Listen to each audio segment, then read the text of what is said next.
August 22 തൊട്ട് സാധനങ്ങൾക്കെല്ലാം നല്ല രീതിയിൽ വില കുറയുന്നതായിട്ട് നിങ്ങൾ കേട്ടിട്ടുണ്ടാവും.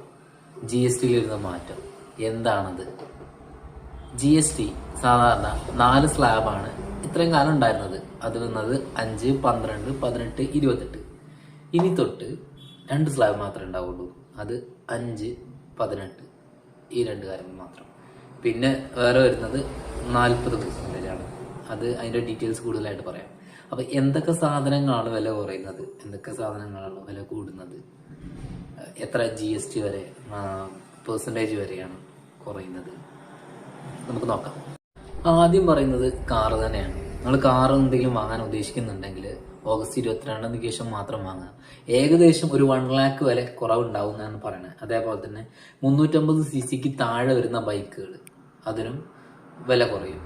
അത് 28 വന്നിരുന്ന GST ഇപ്പൊ 18% വന്നുകൊണ്ടിരിക്കുന്നത്.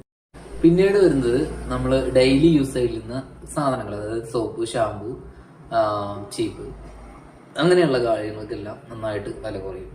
പിന്നെ പ്രത്യേകം പറയേണ്ടത് പൊറോട്ടയ്ക്ക് ഇനി GST ഇല്ല, 0% ആണ്. മിക്ക ഫുഡ് ഐറ്റംസിനും 0 GST ആണ് വരുന്നത്.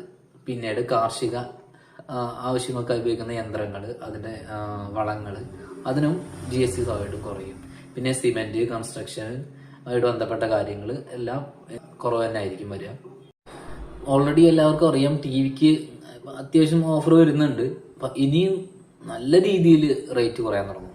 AC, TV, മറ്റ് ഇലക്ട്രോണിക് സാധനങ്ങൾ, പ്രധാനമായിട്ടും ഇനി മരുന്നുകൾക്ക് വില കുറയും. എല്ലാത്തിന്റെയും മിക്ക മരുന്നുകളുടെയും GST എടുത്തു കളഞ്ഞിട്ടുണ്ട്. മിക്കതും ചിലപ്പോൾ 5% ആക്കിയിട്ടുണ്ട്. അങ്ങനെ പല ഗുണങ്ങളും ഓൾറെഡി GST മാറ്റങ്ങളിൽ വന്നിട്ടുണ്ട്. ഇത് ഏറ്റവും കൂടുതൽ ഹെൽപ്പ് ചെയ്യുന്ന സാധാരണക്കാരനായിരിക്കും. അത് നമുക്ക് കൂടുതൽ കംഫർട്ടായിരിക്കും. വലിയ റേറ്റോ കാര്യങ്ങളോ ഒന്നും വരത്തില്ല. അപ്പൊ നമുക്ക് കൂടുതൽ സാധനങ്ങൾ മേടിക്കാൻ പറ്റും. ഇനി കച്ചവടക്കാർക്ക് ഇത് നഷ്ടമാണോ ലാഭമാണോ പലരും പലതും പറയുന്നുണ്ട്. അപ്പൊ എനിക്ക് പറയാനുള്ളത്, നമ്മൾ ഒരു സാധനത്തിൽ റേറ്റ് കുറച്ച്, പ്രോഫിറ്റ് കുറച്ച് മേടിക്കുകയാണെങ്കിൽ നമുക്ക് ആ സാധനം കൂടുതൽ സെല് ചെയ്യാൻ പറ്റും. അതുവഴി നമുക്ക് നഷ്ടം ഉണ്ടാവും എന്ന് വിചാരിക്കുന്ന കാര്യം ഒരിക്കലും ഉണ്ടാവില്ല. കൂടുതൽ സെല്ലിങ് വരുമ്പോൾ സ്വാഭാവികമായിട്ടും ഇത് ടാലി ആയിട്ട് പോകും. ചിലപ്പോൾ നേരത്തേക്കാൾ കൂടുതൽ ബെനിഫിറ്റ് ആയിട്ട് മാറും. നമുക്ക് എല്ലാവർക്കും അറിയുന്ന കാര്യമാണ്. നമുക്ക് ഒരു സാധനത്തിന്റെ റേറ്റിൽ നമ്മളിപ്പോൾ 1000 രൂപയ്ക്ക് ഒരു സാധനം മേടിക്കുകയാണ്. ഓക്കെ, നമുക്കിപ്പോൾ ഒരു 1500 രൂപയ്ക്ക് ഇതേ സാധനം 2 കിട്ടുമെങ്കിൽ സ്വാഭാവികമായിട്ടും നമ്മൾ അതേ മേടിക്കുള്ളൂ, നമുക്ക് ആവശ്യമുള്ള സാധനമാണെങ്കിൽ. അപ്പൊ സ്വാഭാവികമായിട്ടും സെയിൽ കൂടും. അതങ്ങനെ തന്നെയാണ്.